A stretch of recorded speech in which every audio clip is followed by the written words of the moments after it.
Hello दोस्तों, स्वागत है आपका आपके ही चैनल फार्मेसी नॉलेज में। आज का हमारा टॉपिक है पेनिसिलिन जी, जो आपके फाइनल ईयर एग्जाम में लॉन्ग क्वेश्चन आंसर में पूछे जाते हैं। तो चलिए स्टार्ट करते हैं। पेनिसिलिन जी केमिकल स्ट्रक्चर के अकॉर्डिंग बीटा लैक्टम एंटीबायोटिक्स है। इट मीन्स इसके स्ट्रक्चर में बीटा लैक्टम रिंग प्रेजेंट होता है। पेनिसिलिन जी को ही हम बेंजाइल पेनिसिलिन कहते हैं। Penicillin G first discovered antibiotics था, जिसका खोज सर अलेक्जेंडर फ्लेमिंग के द्वारा 1928 में किया गया था। पेनिसिलिन एक मिरेकल ड्रग्स है जो वेरियस टाइप्स के इन्फेक्शन या बैक्टीरियल इन्फेक्शन को ठीक कर सकता है। इसके डिस्कवरी से जुड़े कुछ पास्ट हिस्ट्री की बात करें तो पेनिसिलिन जी की खोज को हम मिराकुलस या एक्सीडेंटली डिस्कवरी कह सकते हैं। इट मीन्स ऐसा डिस्कवरी जो इंटेंशनली तरीके से ना किया गया हो। Sir Alexander Fleming influenza virus का एक्सपेरिमेंट कर रहे थे, तो उन्होंने देखा कि स्टेफिलोकोकस कल्चर प्लेट पर एक्सीडेंटली मोल्ड एक तरह का फंगस का डेवलपमेंट हो रहा है, जिससे बैक्टीरिया को किल करने यानी बैक्टीरिसिडल प्रॉपर्टीज है, साथ ही बैक्टीरियल सेल वॉल को ब्रेक डाउन यानी बैक्टीरियोलाइटिक प्रॉपर्टीज भी हैं, और ये वेरियस पैथोजेनिक बैक्टीरिया के अगेंस्ट काम करता है। तो इस तरह से ये पेनिसिलिन जी का डिस्कवर्ड हुआ। ये सबसे पहले फंगस पेनिसिलम नोटेटम से ऑब्टेंड किया गया था, लेकिन कॉमर्शियल तरीके से हम highly yielding and better quality fungus as like penicillium chrysogenum से इसको ऑब्टेंड करते हैं। केमिकल स्ट्रक्चर की बात करें तो पेनिसिलिन में थायाजोलिडीन रिंग बीटा लैक्टम रिंग के साथ फ्यूज्ड होकर 6 अमीनो पेनिसिलानिक एसिड का फॉर्मेशन करता है, जो पेनिसिलिन का मेन केमिकल स्ट्रक्चर है।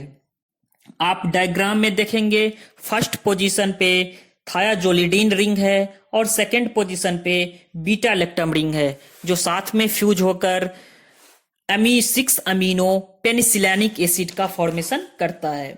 चलिए अब हम बात करते हैं पेनिसिलिन जी के मैकेनिज्म ऑफ एक्शन की। हम सिंपल लैंग्वेज में देखें तो penicillin G bacterial cell wall के सिंथेसिस को इनहिबिट करके अपना मैकेनिज्म ऑफ एक्शन शो करता है। It means penicillin G inhibit synthesis of bacterial cell wall. अब हम इसके मैकेनिज्म ऑफ एक्शन को ब्रीफली में जानने से पहले बैक्टीरियल सेल वॉल फॉर्मेशन को जानेंगे, जिससे आपको मैकेनिज्म ऑफ एक्शन इजली वे में समझ आएगा और आप जानेंगे कि बैक्टीरिया अपना सेल वॉल कैसे सिंथेसाइज करता है और पेनिसिलिन कैसे इस सेल वॉल सिंथेसिस को इनहिबिट करता है। जैसा कि आप जानते हैं, बैक्टीरिया का सेल वॉल बैक्टीरियल सेल की रिजिडिटी एंड स्ट्रेंथ प्रोवाइड करता है। इसके साथ ही ये बैक्टीरियल ग्रोथ के लिए भी नेसेसरी है, और इस बैक्टीरियल सेल वॉल सिंथेसिस के लिए पेप्टिडोग्लाइकैन को चीफ कंपोनेंट माना जाता है। Remember that peptidoglycan is the chief component of bacterial cell wall. Peptidoglycan mainly 2 word से बना है, peptido chain and glycan chain, और यही peptido and glycan chain highly cross linked होके लैटिस स्ट्रक्चर का फॉर्मेशन करता है, जिससे कि बैक्टीरियल सेल वॉल को रिजिडिटी प्रोवाइड करता है। Now moving to the next point, इस पेप्टिडोग्लाइकैन के सिंथेसिस के लिए ट्रांसपेप्टाइडेज एंजाइम का रिक्वायरमेंट होता है। So chief enzyme responsible for peptidoglycan synthesis is transpeptidase enzyme. Remember that point. यही ट्रांसपेप्टाइडेज एग्जिस्टिंग पेप्टाइडोग्लाइकैन के 5th ग्लाइसिन और न्यूली फॉर्म पेप्टाइडोग्लाइकैन के 4th अमीनो एसिड के बीच क्रॉस लिंक्ड कराता है, जिससे कि बैक्टीरियल सेल वॉल का शेप मेंटेन होता है। तो हमने 3 पॉइंट को जाना, पेप्टिडोग्लाइकैन, ट्रांसपेप्टाइडेज एंड पेप्टाइडोग्लाइकैन का बैक्टीरियल सेल वॉल में की कंपोनेंट का होना। Now come to the main point which is the mechanism of action of penicillin. So a question arises in my mind, which is how penicillin works and at which place penicillin act to inhibit bacterial cell wall synthesis. तो हमने बड़े ही simple language में एक short notes के through इसके mechanism of action को बताया है. As you know, penicillin inhibits bacterial cell wall synthesis.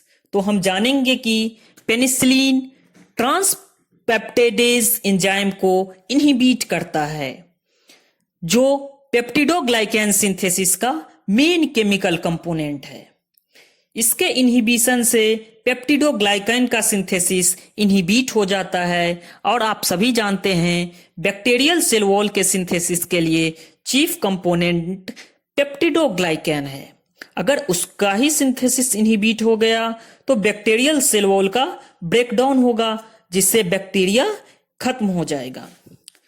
Penicillin बैक्टीरियासिडल properties भी शो करता है. इट मींस ये बैक्टीरिया को कंप्लीटली किल करता है. जब हम पेनिसिलिन का एडमिनिस्ट्रेशन करते हैं तो ये पेप्टाइडोग्लाइकैन को इनहिबिट करता है और इसके बाद जो भी बैक्टीरिया मल्टीप्लिकेशन के थ्रू फॉर्म होगा उसमें पेनिसिलिन के इफेक्ट के कारण पेप्टाइडोग्लाइकैन डेफिशिएंसी हो जाता है, जिससे कि सेल वॉल सिंथेसिस हो जाता है और फाइनली बैक्टीरियल सेल का ब्रेकडाउन या लाइसिस हो जाता है. इसके साथ ही ये सेल वॉल में पेनिसिलिन बाइंडिंग प्रोटीन को भी इनहिबिट करता है, जिससे बैक्टीरियल सेल का ब्रेकडाउन हो जाता है. इस तरह से पेनिसिलिन ट्रांसपेप्टाइडोज एंजाइम को इनहिबिट करके पेप्टाइडोग्लाइकैन सिंथेसिस को इनहिबिट करता है और finally bacterial cell wall synthesis को इनहिबिट करके अपना मैकेनिज्म ऑफ एक्शन शो करता है. अब हम बात करेंगे इसके एंटीबैक्टीरियल स्पेक्ट्रम की, कि किस रेंज के किस टाइप के बैक्टीरिया में ये अपना एक्शन शो करता है. तो पेनिसिलिन जी एक नैरो स्पेक्ट्रम एंटीबायोटिक्स है. इट मींस इसका काम करने का तरीका जो है वो लिमिटेड बैक्टीरिया या लिमिटेड माइक्रोब्स पर ही है. जैसे कि कुछ ग्राम पॉजिटिव बैक्टीरिया हो गया या कुछ ग्राम नेगेटिव बैक्टीरिया या फिर कुछ माइक्रोब्स पे ही ये अपना एंटीबैक्टीरियल स्पेक्ट्रम शो करता है. तो चलिए सबसे पहले बात करेंगे ग्राम पॉजिटिव कोक्की के बारे में, जिसके कुछ एग्जाम्पल हैं स्ट्रेप्टोकोक्की, स्टेप्लोकोकस ऑरियस, न्यूमोकोक्की एंड एंटेरोकोक्की. इन्हीं सब ग्राम पॉजिटिव पे ये अपना एक्टिविटी शो करता है. इसके साथ ही कुछ लिमिटेड ग्राम नेगेटिव कोक्की है as like neisseria gonorrhoea and neisseria meningitidis. इस पे ये अपना मैकेनिज्म ऑफ एक्शन शो करता है. इसके साथ कुछ ग्राम पॉजिटिव बैसिली भी है, जैसे कि corynebacterium diphtheriae, clostridia tetani and bacillus anthracis. इस ग्राम पॉजिटिव बैसिली पर भी ये पेनिसिलिन जी अपना एक्शन शो करता है. साथ ही साथ कुछ microbes as like treponema pallidum, listeria and actinomyces पे ये अपना एंटीबैक्टीरियल स्पेक्ट्रम शो करता है. चलिए अब बात हम करते हैं पेनिसिलिन जी के फार्माकोकाइनेटिक्स की. तो what the body do to the drug. तो फार्माकोकाइनेटिक्स में हम जानेंगे कि अगर आप ओरल एडमिनिस्ट्रेशन करते हैं पेनिसिलिन जी का तो ये डुओडेनम में वेल एब्जॉर्ब ड्रग है और ये वेल टोलरेटेड ड्रग माना जाता है. बट इसके कुछ डिसएडवांटेजेस हैं कि अगर आप ओरली एडमिनिस्ट्रेशन करते हैं पेनिसिलिन जी का तो ये स्टमक में प्रेजेंट गैस्ट्रिक एसिड से इजिली डिस्ट्रॉय हो जाता है. It is easily destroyed by gastric acid और फूड के द्वारा इसका एब्जॉर्प्शन रेट भी डिक्रीज हो जाता है. तो ये इसका मेन डिसएडवांटेजेस हैं. अगर आप ओरल रूट से पेनिसिलिन जी का एडमिनिस्ट्रेशन करते हैं तो इसका पीक कंसंट्रेशन 30 to 60 मिनट में अचीव हो जाता है. अगर आप इंट्रामस्कुलर रूट ऑफ एडमिनिस्ट्रेशन से पेनिसिलिन जी को एडमिनिस्ट्रेट करते हैं तो 15 to 30 मिनट में इसका पीक कंसंट्रेशन अचीव्ड होता है और ये मेटाबॉलिज्म ऑफ एक्शन के बाद 60% प्लाज्मा प्रोटीन के साथ बॉन्ड बनाता है और ये वेल डिस्ट्रीब्यूटेड ड्रग है और इसका mechanism of action mainly particular site particular disease पर शो होता है और इसका रेसिडुअल पार्ट यूरिन के थ्रू एक्सक्रीट आउट होता है। अब बात करेंगे हम पेनिसिलिन जी के बैक्टीरियल रेजिस्टेंट की, जो कि बहुत ही इंपॉर्टेंट है। तो सबसे पहले जानेंगे कि रेजिस्टेंट क्या है। अगर आप बार बार एक ही ड्रग्स लेते हैं तो हमारे बॉडी में जो मैक्रो ऑर्गेनिज्म प्रेजेंट होता है वो उससे बचने के लिए कोई रास्ता ढूंढ लेता है जिससे उस ड्रग्स का कोई इफेक्ट नहीं हो पाता। इसी प्रोसेस को हम रेजिस्टेंस कहते हैं। पेनिसिलिन जी के केस में भी कुछ बैक्टीरिया जैसे कि E coli, influenza penicillinase enzyme को प्रोड्यूस करके रेजिस्टेंस डेवलप कर लेते हैं। इसी पेनिसिलिनेज एंजाइम के कारण पेनिसिलिन जी का उस बैक्टीरिया पर कोई असर नहीं होता। साथ ही ये पेनिसिलिन जी में प्रेजेंट बीटा लैक्टम रिंग को भी इनएक्टिवेट कर देते हैं, जिससे कि पेनिसिलिन जी फाइनली इनएक्टिवेट हो जाता है। इसी डिसएडवांटेज के कारण, इसी पेनिसिलिन जी के इफेक्ट नहीं शो होने के कारण कुछ penicillinase resistant semi synthetic penicillin as like cloxacillin, methicillin, oxacillin का डिस्कवर्ड किया गया, जो पेनिसिलिनेज एंजाइम को डिस्ट्रॉय करता है और अपना थेरेप्यूटिक इफेक्ट शो करता है। तो अब हम जानेंगे इसके थेरेप्यूटिक यूजेज के बारे में।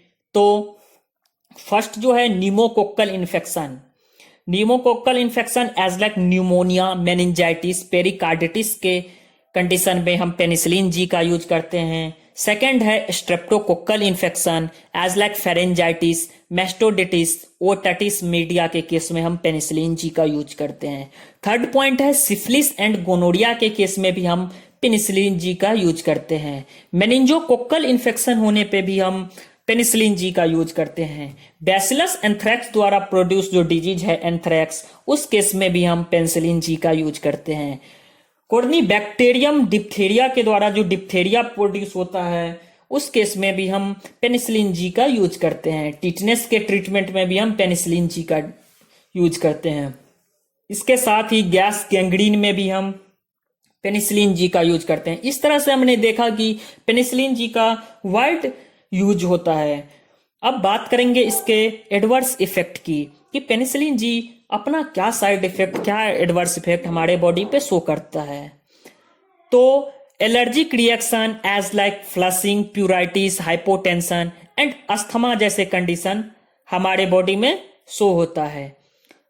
अगर आप लार्जर डोज में पेनिसिलिन जी का एडमिनिस्ट्रेशन कर लेते हैं तो mental confusion, muscular twitching and convulsion and finally lead to coma जैसे कंडीशन भी अपीयर्ड होते हैं। इसके और प्रोलॉन्ग्ड यूज करने पर थ्रोम्बोसाइटोपेनिया, इम्यूनोहिमोलाइटिक एनीमिया भी दिखने को मिलता है। कुछ और इसके अदर साइड इफेक्ट हैं, उसमें से जो कॉमनली है, मोस्ट पॉपुलर है, वो है जेरिस्ट हर्जाइमर इन रिएक्शन।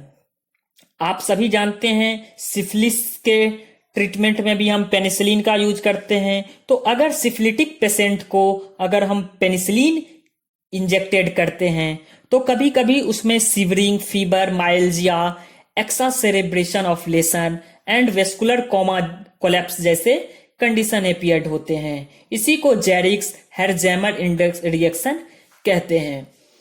ये इसलिए होता है क्योंकि कभी कभी स्पाइरोकेटालाइटिक प्रोडक्ट्स का जल्दी से जल्दी रिलीज हो जाता है, इसीलिए ये एडवर्स रिएक्शन शो होता है। थैंक यू दोस्तों। नेक्स्ट वीडियो में हम कुछ और पेनिसिलिन, सेमी सिंथेटिक पेनिसिलिन की बात करेंगे।